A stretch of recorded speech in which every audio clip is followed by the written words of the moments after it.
क्या आपको भी लगता है कि मौत ही जीवन का अंत है, या फिर आप भी एक ऐसी दुनिया पर यकीन करते हैं जहां मौत के बाद भी जिंदगी है?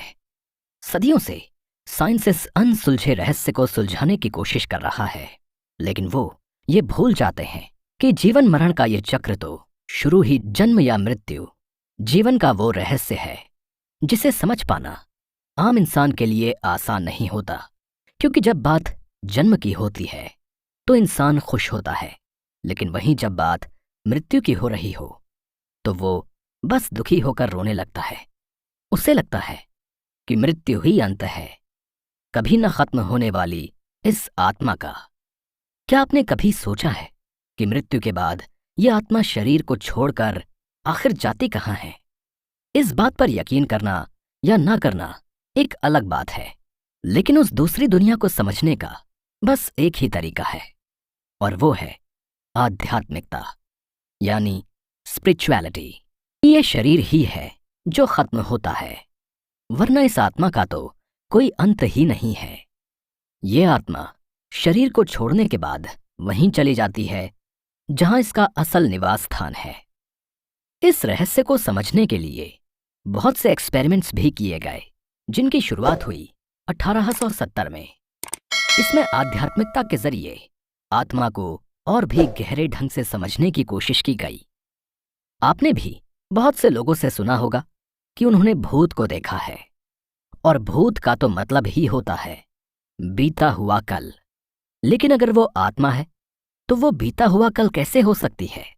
और अगर वो बीता हुआ कल है तो वो आत्मा कैसे हो सकती है? क्योंकि आत्मा तो कभी मरती ही नहीं है। तो वहीं बहुत से लोगों का या वैज्ञानिकों का ये दावा है कि उन्होंने आत्मा से बात की है और उनसे जुड़ाव महसूस किया है। क्या आप भी उनमें से एक हैं? अगर हां, तो फिर क्या महसूस किया है आपने? क्या आप उन्हें देख सकते हैं? ये सवाल एक बार खुद से पूछिए कि आपने क्या देखा।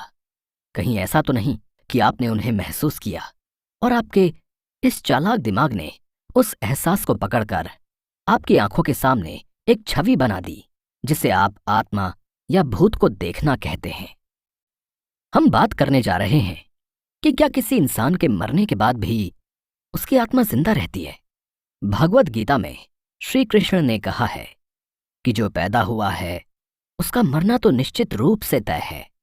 इस भौतिक जगत में सिर्फ आत्मा ही अनचेंजेबल है, यानी कि जो न कभी मरती है और न ही बदलती है।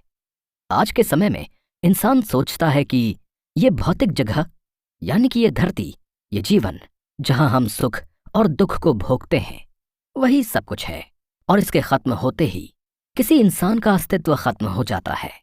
लेकिन ये सच नहीं है। सच तो ये है कि जिस तरह से ये भौतिक जगत है, उसी तरह से एक सूक्ष्म जगत भी है, जिसे हम मनोमाया जगह भी कहते हैं। इसका मतलब ये है कि जिस तरह जिंदगी में हम भौतिक वस्तुओं और इंद्रियों जैसे स्मेल, टच और अलग अलग सेंसिटिविटीज के जरिए भौतिक जीवन के सुखों को महसूस करते हैं, वैसे ही मरने के बाद सूक्ष्म जगत में आत्मा को भी मन में सुख देने वाली चीजें ही महसूस होती हैं। क्योंकि शरीर तो खत्म हो चुका है। शरीर खत्म होने के साथ साथ हमारे सेंसिटिव ऑर्गन्स भी खत्म हो चुके हैं। कुछ बचा है तो वो है आत्मा, जिसका जुड़ाव मन से होता है। इसलिए उसे मन से एंजॉय करना या एक्सपीरियंस करना ही पॉसिबल है। जैसे शरीर के लिए भौतिक जगत, यानी कि इस धरती का निर्माण हुआ है, वैसे ही आत्मा के लिए भी मनोमाया जगत को बनाया गया है। मरने के बाद आत्मा को वही महसूस होता है जो मन को महसूस होता है। स्वामी अभेदानंद जी ने शरीर के मरते ही आत्मा के खत्म हो जाने जैसी सोच को नकारते हुए विज्ञान को भी चुनौती दी, और अमेरिका में प्रेत आत्माओं पर बहुत से तर्क दिए गए, और प्रेत पर विश्वास रखने वाली सभाओं में भी इसके बारे में विस्तार से बात की गई। और साथ ही उन्होंने प्रेत आत्माओं से संपर्क करने को लेकर भी बहुत सी बातें कहीं। अभेदानंद जी कहते हैं कि अगर आज भी कोई इंसान आत्मा या उसके अस्तित्व को नकारता है तो वो सबसे बड़ा मूर्ख है और उससे बड़ा नास्तिक भी। कोई नहीं है। अगर आप आत्मा यानी कि किसी जीव के अंदर आत्मा होने की बात पर ही शक करेंगे तो आप खुद सोचिए कि आप हैं क्या? क्या आप सिर्फ एक शरीर हैं जो एक दिन खत्म हो जाता है? आखिर वो क्या चीज है जिसने आपको जिंदा रखा हुआ है? यकीनन वो चीज ये शरीर तो नहीं है। हम मानते हैं कि जीवन मरण के इस चक्र को समझना आसान नहीं है, लेकिन इस पर यकीन ना करके आप अपने ही अस्तित्व पर उंगली उठाते हैं। डेली लाइफ में आप सोचते हैं, आप कहते हैं, आपको महसूस होता है, लेकिन कैसे? क्योंकि दिल और दिमाग तो मांस से बने हुए शरीर के ही हिस्से हैं। विज्ञान कहता है कि जब दिमाग सिग्नल देता है तो दिल को महसूस होता है। तो फिर आपकी गट फीलिंग्स या जिसे आप इंट्यूशन कहते हैं वो क्या है? ये कुछ ऐसे सवाल हैं जिन पर कोई यकीन करे या ना करे, लेकिन इनका वजूद इतना मजबूत है कि किसी के यकीन करने या ना करने से इनकी इंपॉर्टेंस कम नहीं हो जाती। अब सबसे बड़ा सवाल ये उठता है कि आखिर जीने मरने का ये चक्र काम कैसे करता है? आखिर आत्मा को क्यों बार बार एक शरीर को छोड़कर दूसरे शरीर में जाना पड़ता है? इस पर स्वामी अभेदानंद कहते हैं कि शरीर तो इस धरती के 5 तत्वों से मिलकर बना है जो कि वक्त के साथ खत्म हो जाता है, लेकिन आत्मा अमर होती है। वो मर नहीं सकती है, पर हाँ, वो इस भौतिक जगत से खुद को मुक्त करके मनोमाया में जा सकती है। ये निर्भर करता है कि उस इंसान की आत्मा कितनी साफ है। अगर आप भौतिक जगत में अच्छा कर्म करेंगे तो शरीर के किए गए अच्छे कर्मों और अच्छी सोच से आत्मा को बल मिलता है। इसके लिए सबसे पहले आपको यह समझना पड़ेगा कि आप ये शरीर नहीं हैं, आप आत्मा हैं। इसलिए खुद को शरीर समझना बंद करिए। आप पानी के जैसे हैं जिसे भर के रखने के लिए एक बर्तन का इस्तेमाल किया जाता है।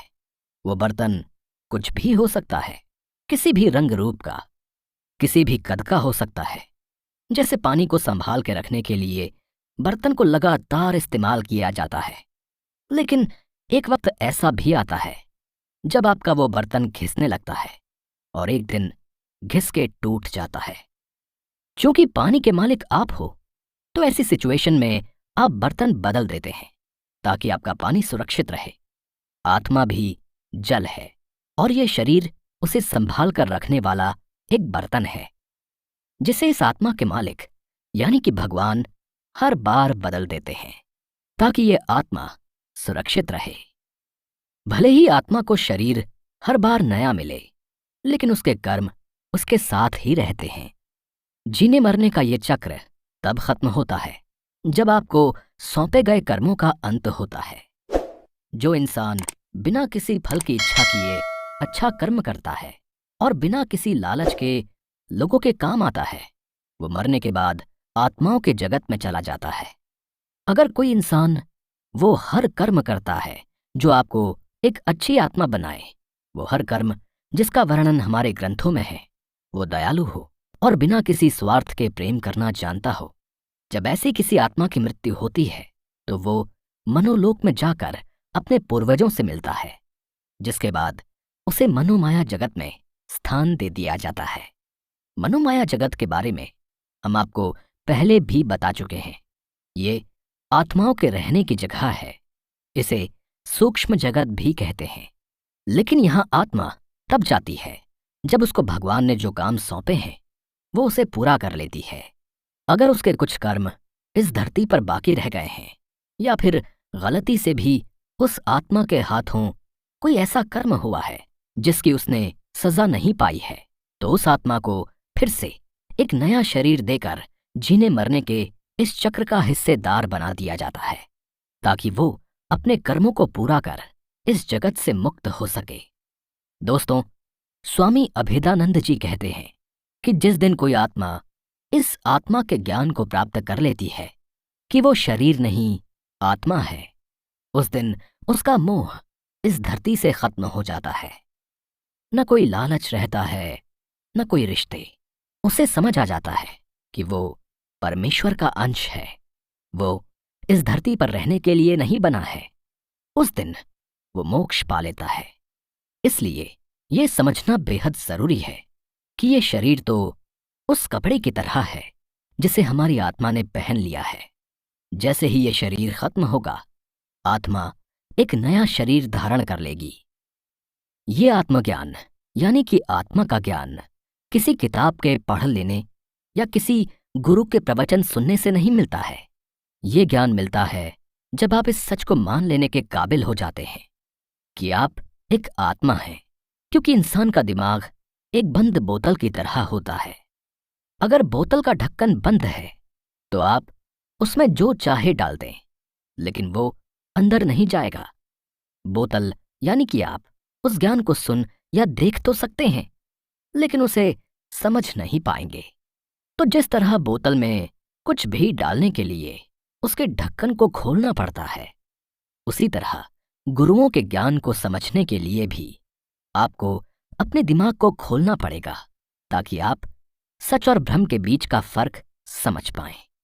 आत्मज्ञान सिर्फ आपको भौतिक जीवन से मुक्त नहीं करता है, ये आपको इसमें होने वाले दुख तकलीफों से भी दूर कर देता है। लेकिन इसे प्राप्त करना आसान नहीं है। इस ज्ञान को प्राप्त करने के लिए लोग सदियों तपस्या करते हैं, और जब वो इस ज्ञान को प्राप्त कर लेते हैं कि वो ये शरीर नहीं बल्कि आत्मा है, उसी पल से उन्हें ये भौतिक जगत नर्क के समान महसूस होने लगता है, जिसे वो जल्द से जल्द छोड़कर सूक्ष्म लोक चले जाना चाहते हैं। सदियों की तपस्या के बाद भी जो ज्ञान किसी किसी को ही मिलता है, क्या उसे पाना इतना मुश्किल है? इस सवाल का जवाब तो तभी मिलेगा जब आप उसे ढूंढने के लिए मेहनत करेंगे, क्योंकि आज के समय में लोग इसके बारे में न तो सोचते हैं और न ही यकीन करते हैं। उन्हें लगता है कि जो है ये शरीर ही है, इसे ही सजाना है, संवारना है और इसी को खुश रखने के लिए कर्म करना है।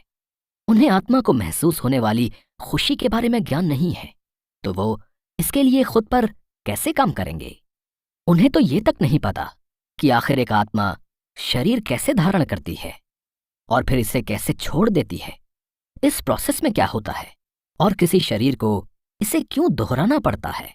तो दोस्तों, बाकी बातें अगले एपिसोड में होंगी, और अगले एपिसोड में हम आपको बताएंगे कि स्वामी अभेदानंद जी किसी आत्मा के शरीर को धारण करने और छोड़ देने के विषय में क्या कहते हैं।